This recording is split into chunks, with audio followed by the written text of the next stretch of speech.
Creating a shirt on Roblox allows you to customize your avatar's appearance. Here's a guide on how to create a shirt in Roblox. Account requirements. To create a shirt, you must be a member of Roblox Premium with a paid subscription.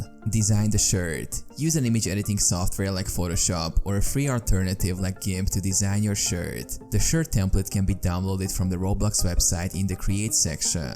Upload your design. Save your shirt design as a transparent PNG file. Go to the Create tab on the Roblox website, click Shirts, and then choose File to upload your design. Give your shirt a name and description. Publish the shirt. Once your design is uploaded, click Create or Upload. Your shirt will be reviewed by Roblox moderators, and if it meets the guidelines, it will be published to your inventory. Wear your shirt. Go to your Roblox avatar editor, select the Shirts tab, and choose your newly created shirt to wear it. Share or sell. You can wear your shirt or make it available for sale in the Roblox catalog.